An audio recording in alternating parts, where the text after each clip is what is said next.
Once again class 7th। जैसा कि मैंने आपको कहा था कि आपका इन्वायरमेंट का जो चैप्टर हम लोग कर रहे थे, जल्दी उसका पार्ट 2 भी मैं आपके लिए प्रोवाइड करवा दूंगी, तो फिर रेडी हो जाइए।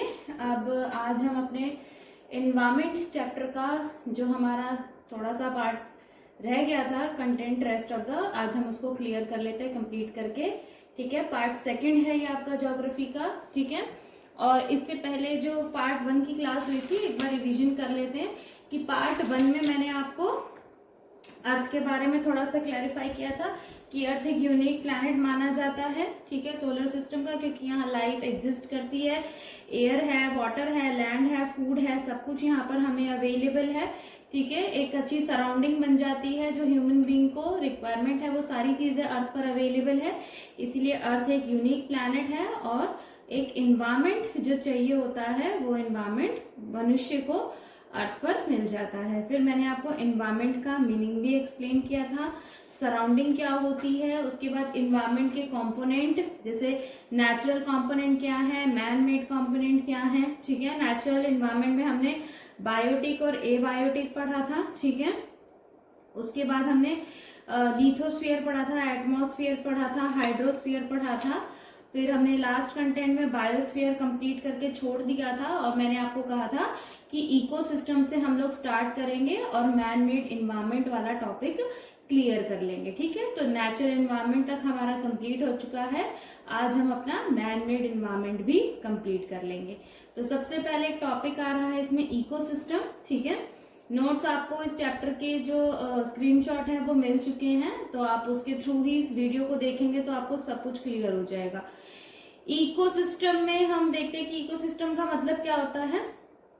इकोसिस्टम एक ऐसा सिस्टम है जो किसके द्वारा बनाया जाता है, formed by the interaction of all living organisms with each other. ठीक है, जितने भी जीवित प्राणी रहते हैं धरती पर, उनके बीच में जो इंटरैक्शन होता है, उनके बीच में आपस में जो तालमेल होता है, मेलजोल होता है एक दूसरे से, उससे जो सिस्टम तैयार होता है उसे इकोसिस्टम कहते हैं। ठीक है, और ये इंटरैक्शन उनके अपने अपने एनवायरनमेंट में ही होता है। ठीक है ना, और इसके थ्रू ये लोग क्या करते हैं, जितनी भी इनके अंदर एनर्जी होती है या मटेरियल होता है उसे ये एक दूसरे को ट्रांसफर कर देते हैं। ठीक है, उसे कहते हैं इकोसिस्टम। इकोसिस्टम मतलब इंटरैक्शन होता है सभी लिविंग ऑर्गेनिजम्स का एक दूसरे के साथ उनके अपने ही एनवायरनमेंट में, और वो इसके थ्रू क्या ट्रांसफर करते हैं, एनर्जी और मटेरियल। ठीक है ना, दूसरे वर्ड्स में अगर आपको और इजीली समझाऊं तो इकोसिस्टम रेफर करता है एक कम्युनिटी से, जिसमें कम्युनिटी किसकी होती है, प्लांट्स एंड एनिमल्स की। ठीक है, और हर एक प्लांट एनिमल का अपना ही एक पर्टिकुलर इन्वायरमेंट होता है। हर जगह बच्चों एक तरीके के पेड़ पौधे नहीं पाए जाते, हर जगह एक तरीके के एनिमल्स भी नहीं पाए जाते।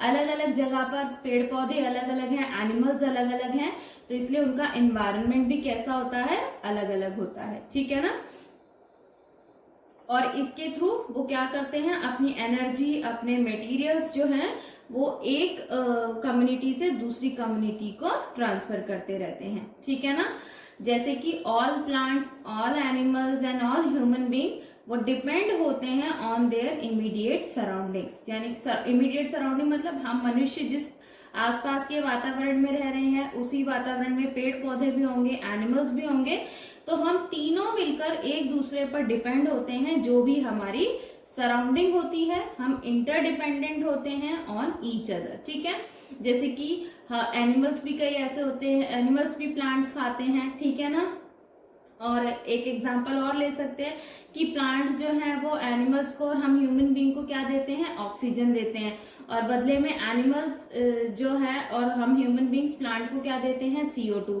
तो हो गया ना आपस में इंटरडिपेंडेंट। तो यही समझाना चाहती हूँ कि इकोसिस्टम जो है वो आपस में हर एक कम्युनिटी की नीड्स को पूरा करता है, इसीलिए ये एक दूसरे पर डिपेंडेंट होते हैं। ठीक है, आई थिंक अब आप इकोसिस्टम को समझ पा रहे होंगे।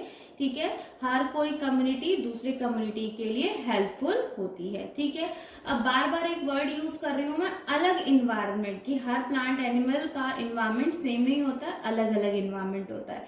तो ये क्या चीज है ये आपको समझा देती हूँ। जैसे कि दो एग्जाम्पल मैंने लिखे हैं, एक एग्जाम्पल केरला और दूसरा लिखा है राजस्थान। जैसे केरला एक ऐसा स्टेट है जो इंडिया के बिल्कुल साउथ में आता है और वहां सबसे पहले मानसून पहुंचता है, ठीक है। तो मानसून वहां सबसे पहले आने की वजह से रेनफॉल भी ज्यादा होगा, हैवी डाउनपोर मतलब हैवी रेनफॉल होता है। हैवी रेनफॉल होने की वजह से चारों तरफ हरियाली बहुत ज्यादा है, ग्रीन फील्ड आपको दिखाई देंगे, ठीक है।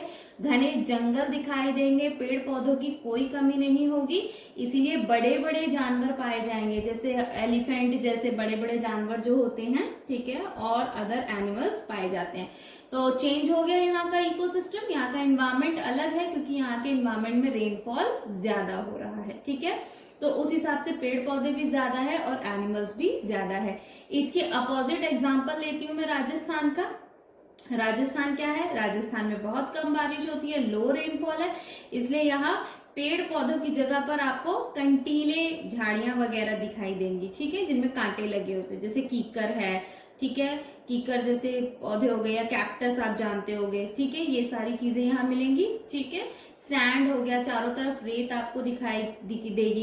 इस हिसाब से एनिमल्स भी ज्यादा बड़े बड़े नहीं होंगे, ठीक है। सिर्फ एक कैमल बड़ा एनिमल है क्योंकि उसके पैर ऐसे बने हुए हैं जो सैंड पर चल सकते हैं, और बाकी सारे छोटे छोटे एनिमल्स मिलेंगे, जैसे रैट मिल गया, स्नेक्स मिल गया, लिजार्ड मिल गया। ये बिल बनाकर नीचे अंदर छुपे हुए रहते हैं क्योंकि यहाँ के इन्वायरमेंट में गर्मी ज्यादा होती है, ठीक है ना। तो आप देख रहे हैं, जैसे मैंने आपके दो एग्जाम्पल केरला और राजस्थान के बताए, तो उससे हमें ये पता चल जाता है, वी फाइंड दैट एनिमल्स हो गए और जो वहां का वेजिटेशन है, जहां पर वो लोग रहते हैं या पीपल रहते हैं, वो प्लेस टू प्लेस हमेशा वैरी करता है क्योंकि इन्वायरमेंट बदल जाता है, उस हिसाब से इकोसिस्टम भी वर्क करता है, ठीक है। तो इकोसिस्टम में प्लांट, एनिमल्स और ह्यूमन बीइंग एक दूसरे पर डिपेंडेंट होते हैं। एनिमल्स डिपेंड होते हैं प्लांट्स पर फूड के लिए, और प्लांट्स इसके साथ साथ एनिमल्स को ऑक्सीजन प्रोवाइड करते हैं, ठीक है। प्लांट्स हमारे एनवायरनमेंट को क्लीन करते हैं, वो एनिमल्स को शेल्टर भी प्रोवाइड करते हैं। फॉरेस्ट में ही तो पशु पक्षी जानवर सब रहते हैं ना, ठीक है, तो उनके रहने का घर भी यही होता है। बदले में एनिमल्स भी प्लांट्स को क्या देते हैं, उन्हें कार्बन डाइऑक्साइड देते हैं ताकि प्लांट्स अपना फूड बना सकें, ठीक है। अब इकोसिस्टम में क्या क्या आता है बच्चों, देखो अब मैं सेकंड रॉ में पहुंच गई हूँ। तो इकोसिस्टम में आते हैं हमारे huge rain forest, grassland, deserts, hills, mountains, oceans, rivers, lakes हो गए, पॉन्ड्स हो गए, एक्सेट्रा। ये सब क्या है, इकोसिस्टम ही तो है। जहां पर ह्यूज रेनफॉल होगा वहां का एनवायरनमेंट अलग होगा, वहां का इकोसिस्टम अलग होगा, ठीक है। ग्रासलैंड में बड़े बड़े घास के मैदान होंगे, ठीक है, वो इन्वायरमेंट अलग है। डेजर्ट का अलग इन्वायरमेंट होगा, हिल्स का अलग होगा, माउंटेन्स का अलग होगा, ओशियंस का अलग, रिवर्स का अलग, लेक्स का अलग, ओशियंस का अलग। लेकिन ये सभी के सभी मिलकर क्या डेवलप करते हैं, अपना इकोसिस्टम बनाते हैं, और इसे हम नेचुरल इकोसिस्टम बोलते हैं क्योंकि इसे मनुष्य ने नहीं बनाया है, इसे किसने बनाया है, प्रकृति ने, इसलिए ये कहलाएगा हमारा नेचुरल इकोसिस्टम। अब इकोसिस्टम परमानेंट भी होता है, टेम्परेरी भी होता है। परमानेंट इकोसिस्टम यानी नेचुरल, ठीक है, टेम्परेरी इकोसिस्टम यानी आर्टिफिशियल। नेचुरल वाला किसने दिया, नेचर ने दिया। आर्टिफिशियल कौन बनाएगा, मैन मेड, मनुष्य जो बनाता है उसे आर्टिफिशियली कृत्रिम बोला जाता है।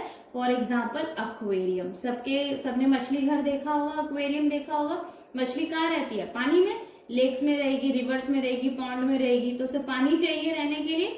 तो वैसे ही एक पानी जैसा उसको इकोसिस्टम एनवायरनमेंट हम कहाँ दे देते हैं, एक्वेरियम में। तो उसमें फिश सरवाइव कर लेती है, लेकिन वो परमानेंट नहीं होती, वो टेम्परेरी होती है। परमानेंट तो उसके लिए क्या होगा, जो उसे नेचर ने दिया है। इसीलिए इकोसिस्टम नेचुरल भी होता है और आर्टिफिशियल भी होता है। तो ये इकोसिस्टम खत्म हो गया, अब हम बढ़ते हैं मैन मेड इन्वायरमेंट की तरफ, ठीक है।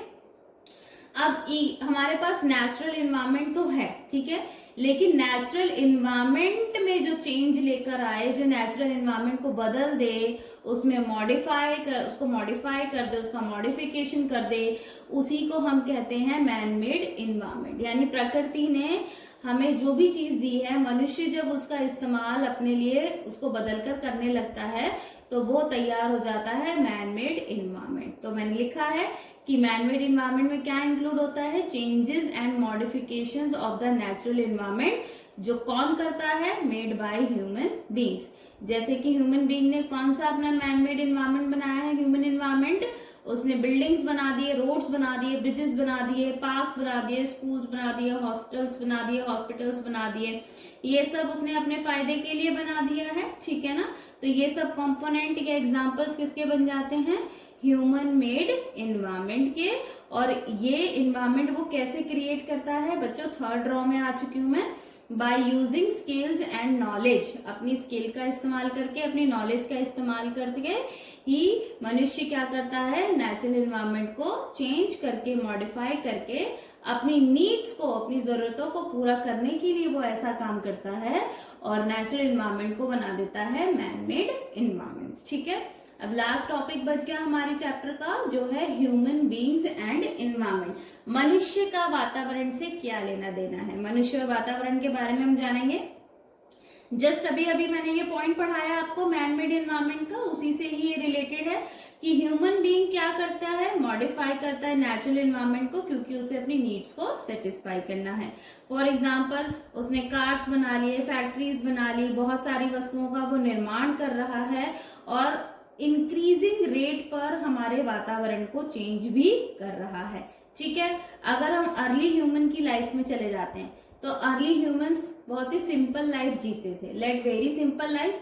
वो अपनी सारी नीड्स को कहाँ से पूरा कर लेते थे, अपने आसपास की सराउंडिंग से। छेड़छाड़ बिल्कुल नहीं करते थे, उन्हें अपनी सराउंडिंग में जो मिल जाता था वो उससे अपनी जरूरतों को पूरा कर लेते थे। लेकिन पैसेज ऑफ टाइम, जैसे जैसे समय बीतता गया, मनुष्य की जो है जरूरतें बढ़ती गई, नीड्स बढ़ने लगी और वो अब नीड्स जो थी वो क्या बन गई, उसके लिए ग्रीड बन गई, उसके लिए वो लालच बन गई, ठीक है।